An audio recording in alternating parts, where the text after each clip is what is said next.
Some US presidents weren't just busy running the country. They were sitting at the poker table putting on their best poker face. These are the wild poker stories of American leaders who played with more than just political stakes. Richard Nixon, the 37th President of the United States, was not only a prominent political figure, but also an adept poker player. His card-playing skills were honed during his service in the US Navy during World War II, where he frequently participated in poker games while stationed in the Pacific Theater. Nixon's strategic prowess at the table was notable. He reportedly amassed around $8,000 in winnings, a substantial sum at the time. One memorable hand that Nixon recounted involved drawing a royal flush in a game of 5-card draw. Holding the ace of diamonds, he drew 4 additional cards to complete the highest possible hand. He's got to have a heart, but his head must always rule his heart. In his autobiography, Nixon reflected on this moment. "I was naturally excited, but I played it with a true poker face and won a substantial pot." Despite his Quaker upbringing, which traditionally discourages gambling, Nixon's approach to poker was methodical and calculated.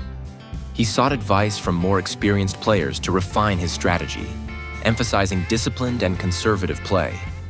Author James McManus noted in Cowboys Full, The Story of Poker, that Nixon reveled in risk-averse tactics and began to make serious money playing tight, rocky poker.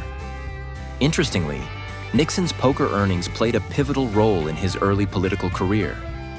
He utilized his winnings to help fund his first congressional campaign in 1946, demonstrating how his card-playing acumen translated into political capital.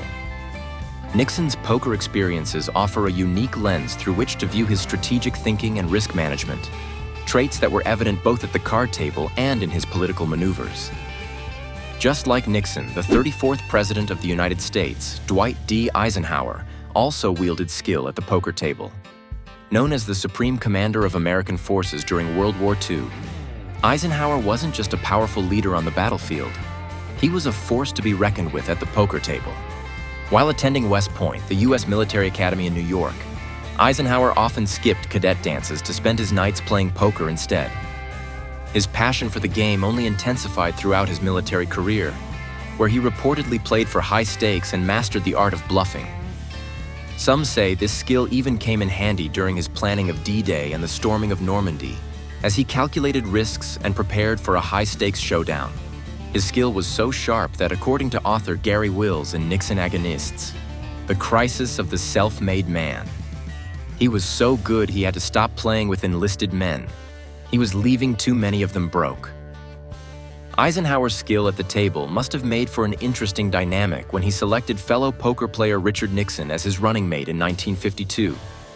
Yet both men kept their poker prowess under wraps on the campaign trail, not wanting to risk any controversy with voters.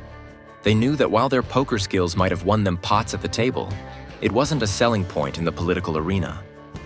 Poker arrived swiftly in the Truman White House. Not long after his inauguration, Harry Truman ordered custom poker chips featuring the presidential seal, setting the stage for a series of high-stakes games. Throughout his presidency, Truman was known as a hardcore poker player, regularly hosting $500 buy-in games, both at the White House and during presidential trips. Truman's poker circle included key members of his administration and even journalists, offering him a momentary escape from the intense pressures of World War II. His love for poker went back decades. He first learned the game on his family's farm in Missouri in the 1890s and continued to play during his Army service in World War I. His love for poker, again noted in Cowboys Full, revealed Truman's down-to-earth personality. Truman's preference for poker over fussy or country club pastimes helps explain the temperament of Give 'em Hell Harry during American labor disputes, hot wars with Japan and North Korea, and the Cold War with Russia and China. Yeah, baby! Come on, Russian, get out! It's time to go! A particularly interesting piece of Truman's poker legacy is the table on which he hosted his games. In 1949, 3 civilian contractors from the U.S. Naval Station Cabinet Shop crafted an ornate mahogany table just for him. It featured built-in chip holders and ashtrays fashioned from recycled brass shell casings, along with a removable solid tabletop so it could double as a dining table. This table was originally stationed on the presidential yacht, the USS Williamsburg, and now resides at Truman's Little White House in Key West, Florida. According to Bob Woltz, the executive director of the Little White House, the three most important artifacts that guests want to see are the poker table, Truman's piano, and his presidential desk. We have had several master carpenters come and do drawings of the poker table to try to duplicate it. I believe the hardest part would be copying the ashtrays. They love the table. Despite his love for cards, Truman kept his poker games under the radar, with no photographs allowed during play. He understood that some Americans viewed gambling as sinful, and he likely didn't want to risk public backlash. For Truman, these poker games were more than just a pastime. They were opportunities for team building with his friends and staff. The stakes usually ranged from low to mid-level, but on occasion, major figures like the Vice President, Chief Justice, and Speaker of the House joined in for higher stakes games. Many crucial topics and political decisions were likely hashed out around that poker table, with life-altering stakes at play in more ways than one. It's unclear if President Donald Trump ever took up poker himself, but his footprint on the poker world is undeniable. Beginning in 1996, his iconic Taj Mahal Casino in Atlantic City became the home of the United States Poker Championship, a major event that drew poker's biggest names and a fair amount of attention. At the time, the Taj Mahal was the premier poker destination in Atlantic City, and the USPC quickly gained a reputation in the poker world. But last month, the Taj Mahal did the largest win in the history of casino gaming. Even landing coverage on ESPN. Despite not being part of the World Series of Poker or the World Poker Tour, it attracted top talent and offered substantial prize pools. Alex Jacob, now the youngest U.S. poker champion ever. A check for almost $900,000. Several big-name players took home titles over the years. In 1999, Daniel Negreanu clinched the championship, winning $210,000. I decided this is going to be my best shot of winning the tournament. I got a spade draw, and maybe if a queen comes, I might win there too. And luckily a spade hit, and it's all over now. Men Nguyen emerged victorious over John Huanda in 2001, pocketing $220,000. John Hennigan won in 2002 for $216,000, with poker legend Eric Seidel placing second that year and again in 2003. By 2006, the poker boom brought even larger prize pools.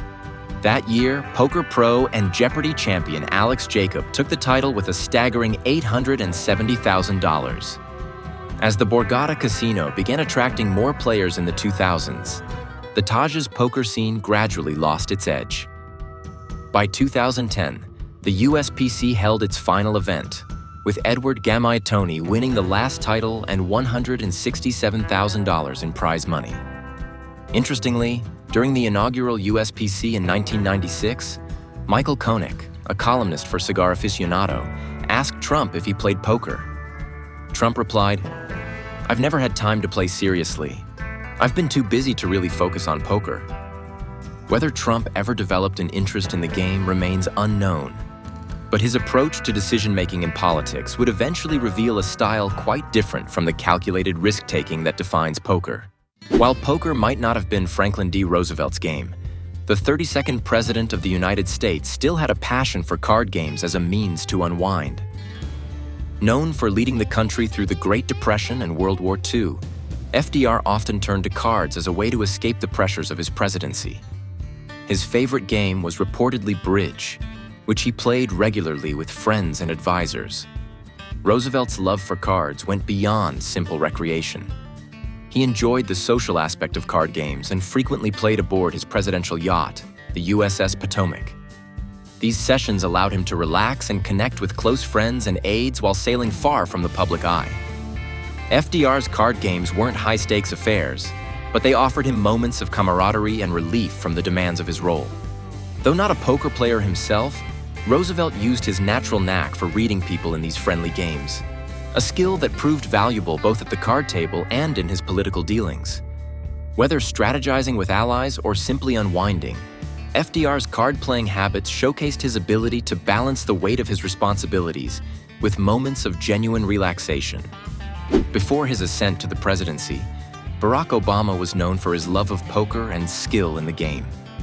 During his tenure as an Illinois state senator, he regularly participated in low-stakes poker games with fellow lawmakers, including both Democrats and Republicans. These gatherings were more than just a pastime. They served as a means for Obama to build relationships across the political aisle and understand his colleagues better. His cautious and strategic approach to the game mirrored his political style: measured, observant, and adept at reading people.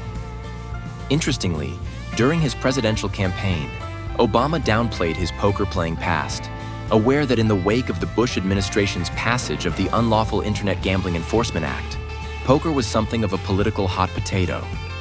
Despite his skill and enjoyment of the game, he preferred to keep his love of poker private and away from public scrutiny. Now, while these presidents played their hands carefully, with real stakes and reputations on the line, not every poker game is so fair. When the stakes moved online, a darker game emerged, one where players weren't always dealt an honest hand. Ready to see what happens when trust is broken and the chips are stacked against the unsuspecting? Dive into our next video, when online poker sites scammed their players